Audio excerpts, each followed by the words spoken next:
aplikasi RTG Pos yang telah saya buat dan telah saya bagikan di media sosial dan bahkan juga sudah diberikan oleh banyak teman, sehingga seringkali saya mendapatkan email yang mana disuruh untuk membuatkan video tutorial cara menggunakannya.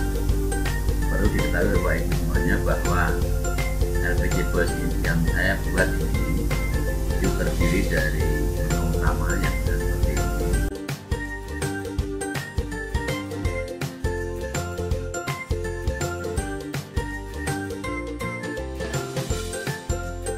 Run through the fire, how do how would sell everything I own? I'll swim the ocean, dance with the dead. I'd sell my soul to take you home. Run through the fire.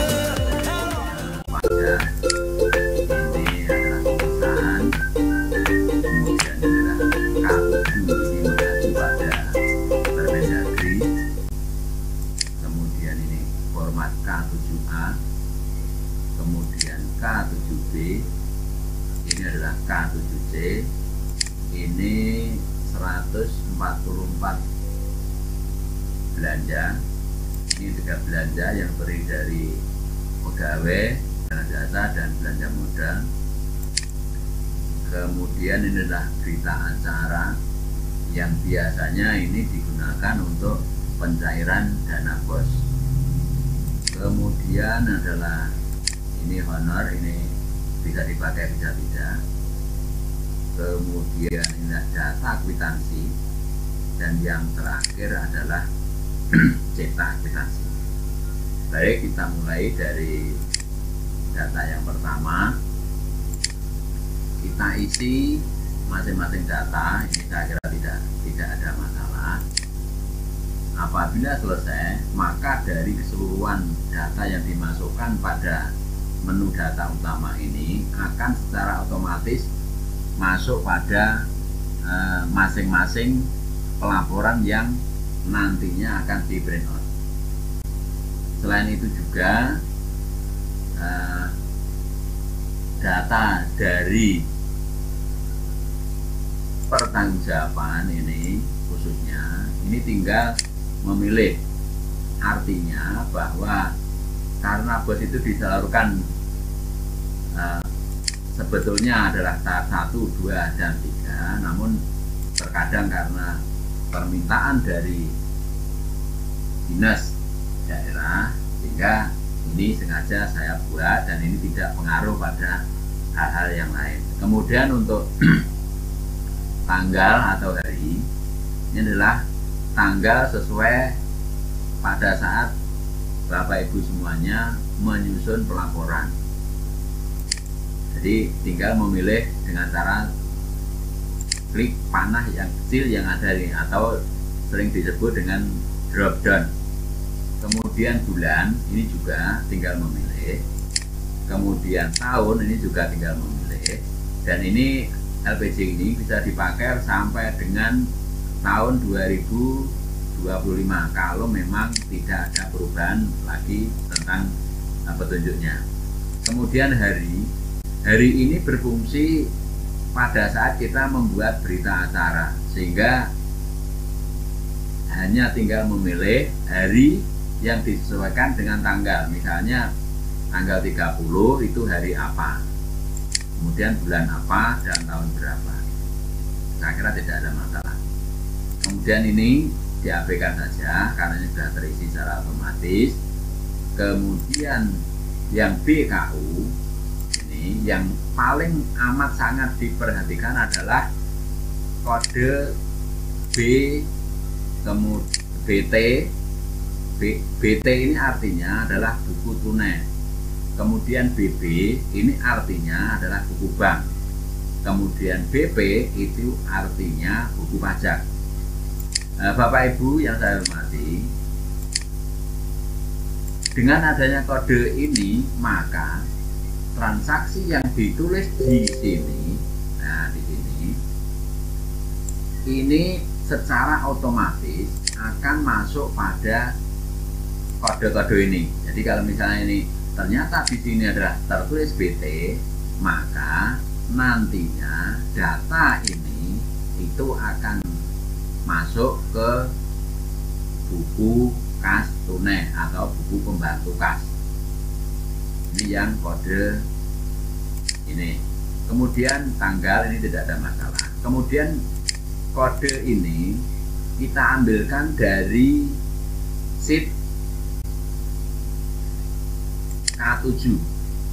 Caranya kita copy di sini, copy, klik kanan, copy, kemudian masukkan di sini, klik kanan, paste, diusahakan memilih yang value. Tujuannya adalah supaya nantinya tidak akan mengubah format yang ada di BKU ini. Ini kemudian tinggal klik OK. Sehingga nantinya kode ini akan masuk ke K7 ini.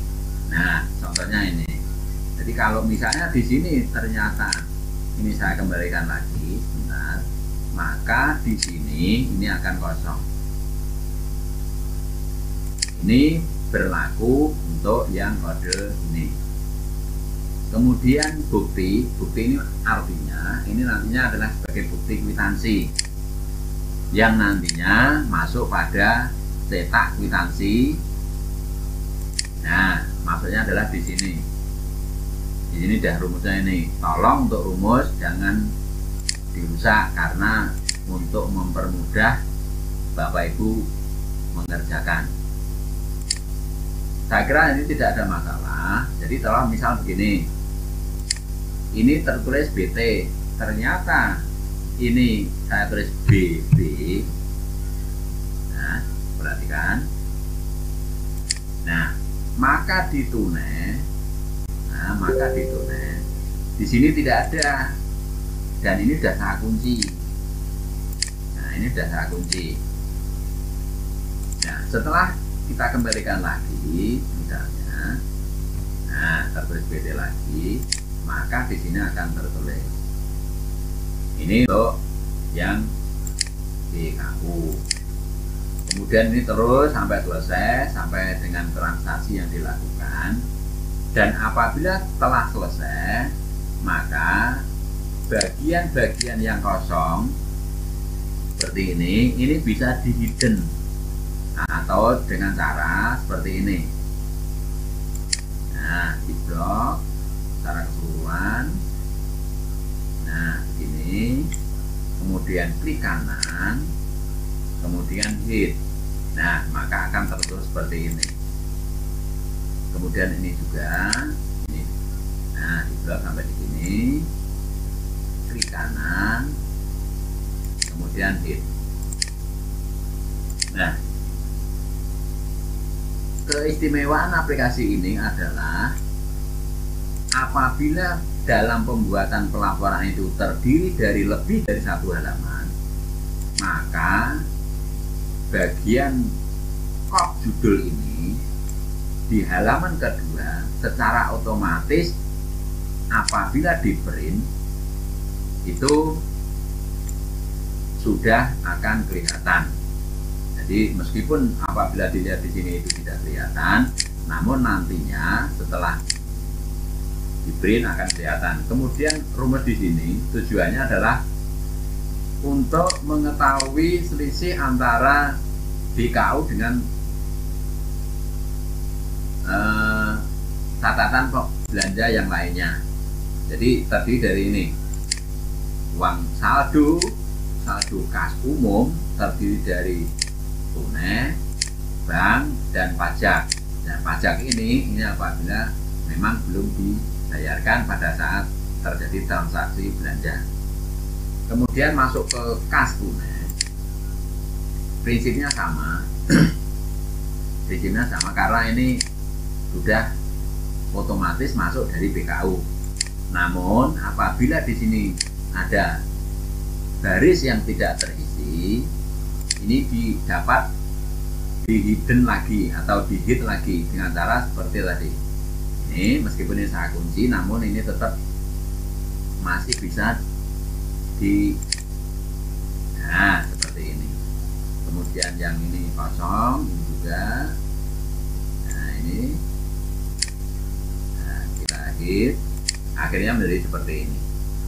Dan perlu diketahui bersama bahwa di sini ada kode bantu, artinya bahwa kode ini nantinya akan masuk kepada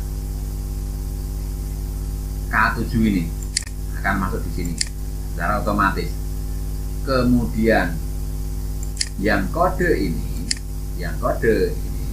adalah kode belanja. Ini nantinya akan secara otomatis masuk ke 144 belanja ini. Kemudian bank, untuk bank ini sengaja tidak saya buat otomatis karena masing-masing daerah prinsipnya berbeda, sehingga ini caranya cukup kita gunakan rumus sama dengan kita ambilkan di BKU saja, misalnya begini misalnya, nah seperti ini dan seterusnya. Saya kira ini tidak ada masalah, tidak usah saya jelaskan panjang lebar. Kemudian pajak ini juga, ini tinggal, nah seperti contoh ini adalah sama dengan BKU 41, BKU di F41, artinya bahwa ini adalah berasal dari ini. F adalah ini, kolom F, kemudian 41 adalah yang di sini. Ini tentang pajak pengesahan abaikan, K7 abaikan karena sudah terisi dari tunai tadi. Kemudian untuk K7A ini sudah terisi dengan secara otomatis, namun alangkah baiknya diperhatikan sudah sesuai atau belum. Maka dari itu cara memasukkan kode, baik itu kode dari K7 maupun kode dari belanja ini harus betul hati-hati. Sehingga tadi sudah saya katakan bahwa ini adalah dengan cara kita copy, kemudian contoh ini misalnya honor pegawai. Nah kita copy, klik kanan copy, kemudian masuk ke BKU, kita masukkan di sini, paste spesial value, pilih yang value, sekali lagi pilih yang value. Oke, maka di sini sudah tertulis dengan sendirinya.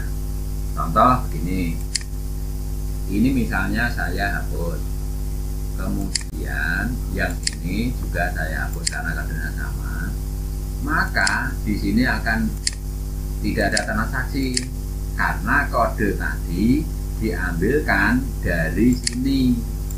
Nah sekarang apabila kita kembali lagi, nah di sini, maka kode ini adalah nominal adalah Rp5.587.500, maka di sini juga akan tertulis. Nah ini secara keseluruhan. Nah rumusnya adalah ini, rumusnya itu dari sum if tunai, artinya kode yang saya jelaskan tadi adalah dari sini.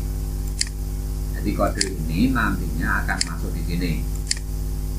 Kemudian 3 belanja ini abaikan saja karena ini bersumber dari data 4 belanja ini. Nah di sini dari ini.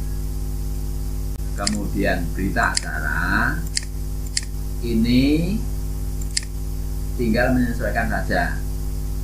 Jadi disesuaikan saja.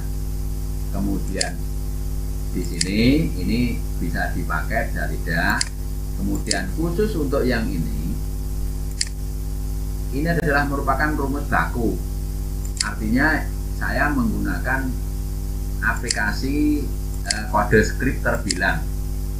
Karena apa? Untuk script terbilang itu apabila Bapak Ibu berpindah ke perangkat laptop atau komputer yang tidak diinstal terbilangnya, maka ini sudah bisa dipakai. Sehingga di sini kalau ingin mengetahui rumusnya seperti apa, bisa dilihat di sini adalah letak rumus adalah di kolom AA5. Bisa dicari sendiri. Kemudian untuk data kwitansi ini berasal dari tunai. Ini secara otomatis. Jadi baik nomor bukti, tanggal, urian belanja ini secara otomatis. Jumlah ini juga otomatis. Kemudian alamat toko artinya di sini kita tulis manual. Mengapa? Karena pada saat Bapak Ibu belanja, ini letaknya di mana atau di toko apa. Kemudian nama penerima itu siapa. Kalau memang pakai NIP-nya berapa, bisa ditulis di sini. Nah, paling akhir adalah kita untuk mencetak kwitansi, bahwa pada saat Bapak Ibu belanja perlu diketahui bahwa alangkah baiknya Bapak Ibu membawa kwitansi atau membeli dulu kwitansi dari toko. Nah, dari toko yang mereknya gelatik kembar ukuran sedang, sehingga apabila dalam pembuatan laporan ini sudah selesai, maka Bapak Ibu tinggal mensobek kwitansi yang telah kita gunakan belanja di saat Bapak Ibu belanja dengan menunjukkan kwitansi dan minta stempel kwitansi. Kalau bisa rangkapnya terserah. Diusahakan sekali lagi ini adalah merek gelatik kembar dengan ukuran sedang. Nah, setelah kwitansi kita sobek, kita masukkan pada printout. Untuk aplikasi ini khusus untuk kwitansi ini sudah saya setting dengan menggunakan merek printer Canon 380. Kemudian untuk mungkin digunakan pada printer merek lain bisa juga mengalami perubahan, namun saya kira ini juga sudah amat sangat membantu sekali. Saya kira itu yang bisa saya jelaskan, kurang lebihnya mohon maaf. Semoga aplikasi ini dapat bermanfaat dengan baik. Wabillahi taufiq wal hidayah. Wassalamualaikum warahmatullahi wabarakatuh.